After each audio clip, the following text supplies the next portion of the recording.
announcement made by the Vice President of the Chamber of Commerce, John Thorne. He also happened to be the chairman of the Sun Fun Festival. And he said that he was going to be working with the executives of MGM to bring this world premiere to the Sun Fun Festival of 1967. He said based on the success they had had the year before with a regional premiere of what was then the remake of Stagecoach, they decided to go for the big time and have a world premiere of their own here.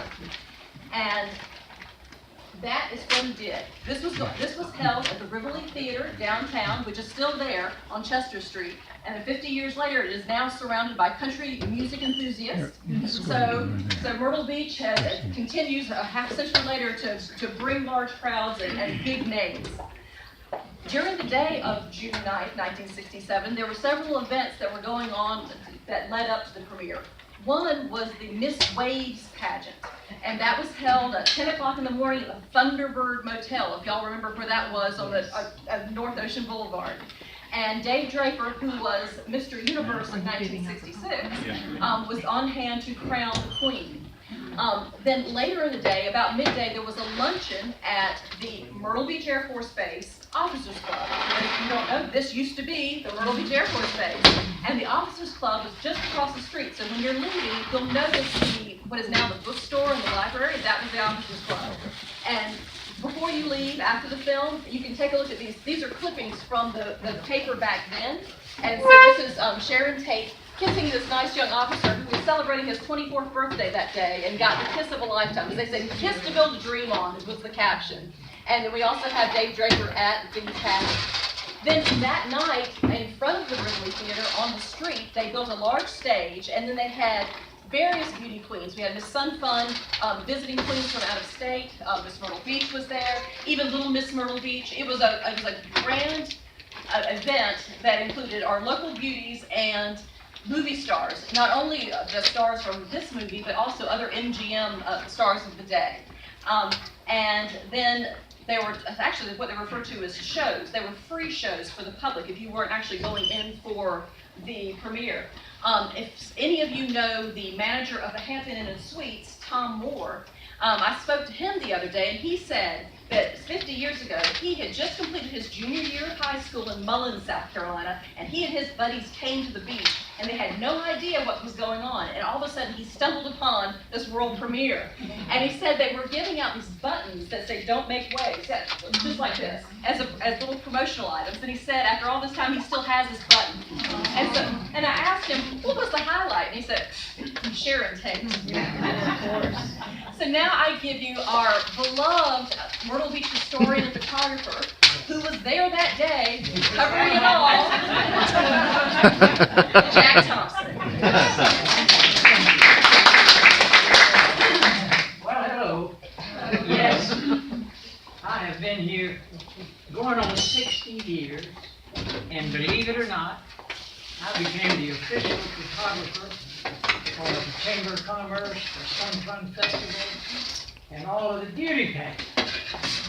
My goodness, I had to shoot the Bikini Wahine, the Miss Sun Fun, the Miss Myrtle Beach, and the Miss Waves, and all of that. Somebody had to do it. Would you believe that in the 50s, I was the only one that had a camera? So, as a young guy with frog-sided hair and a ducktail back here, and I was everywhere with a camera. And prior to Don't Make Waves, since Kathryn mentioned Stagecoach, when the Stagecoach world premiere was here at the Camelot Theater, the former Camelot, which now is the Kansas City Steakhouse, Slim Pickens was our parade marshal and our big movie star. Wow. So the chamber selected me to be his courtier, to pick him up and take him to Pine Lakes to show him his accommodations. Sandy Miles, the proprietor of Pine Lakes, said, "Oh, we're going to give Slim Pickens the presidential suite." And back in 1967, 66, 67, Pine Lakes was it. And the presidential suite was about half this big. And it had 2 single beds. So Slim came in, he said, well, I think I can make do with this. And he flopped down on the single bed. And his boots were this far off the bed. And he said, well, hell, son, I can't make do with this. So he went and got the other single bed and pulled it over and put 2 single beds together. And then he plopped down, took his boots off, and propped his feet up on the end of the bed. And he said, I think this will be all right. So we had a great time with Slim Pickens during that Stagecoach premiere. When out on his way out, Mayor Mark Garner presented him with a 12-gauge gold-plated shotgun. Which when he left, he presented it back to the chamber. He said, I can't take that on the airplane. And then came Don't Make Waves. What a wonderful occasion that was. And I met them at the airport, along with Mark Garner and John Thorne, the chairman of the Sun Fund. And there was Dave Draper, Sharon Tate, Sue Ann Langdon, Terry Moore, and a host of other, Barbara Moore, another movie star. And that whole troupe welcomed them in to Myrtle Beach. And it was a great time. The chamber put them up at the Thunderbird, Bill Cameron's Thunderbird, and had a wonderful pool party.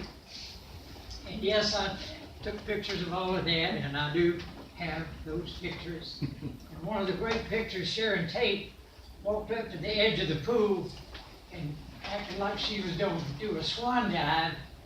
And somebody gave her a little push, but they caught her just before. And I got that picture just before she hit the water. But that night we had the wonderful world premiere of Don't Make Waves at the Rivoli Theater. And prior to that, we had the beauty pageant for Miss Sun Fun USA.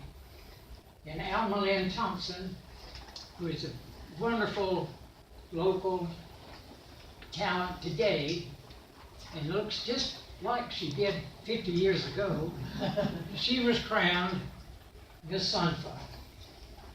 And when all of that was over outside the theater, her parents pulled up in a brand new little Corvair.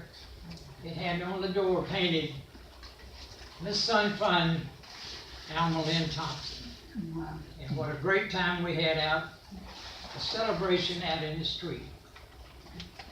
The night before that, of course, there was a party at the Officers Club where the officers, all in their dress whites and so forth, entertained this movie crew along with the Chamber of Commerce. And of course, I got all the pictures. And one day they'll be published in a book, and I'm sure it'll be made available to anyone who would like to have that memory and that memoir of old Myrtle Beach. And yes, when I hitchhiked into Myrtle Beach, and I was 13 years old, which is another story, the Sun Fun Festival was inaugurated in 1951, and I became the official photographer until its demise a couple of years ago. So the Sun Fun Festival enjoyed about 55 years of fun and frolic, bikini wahinis, all of that wonderful fun. I have all the pictures. And one day, I promise you, there will be a big book of the history of the Sun Fun Festival, and hundreds of beautiful women all over the Southeast are in that book, along with me. So thank you all for coming, and Kathryn, thank you so much for putting this together. And All I can say now is there's free popcorn. And enjoy the movie.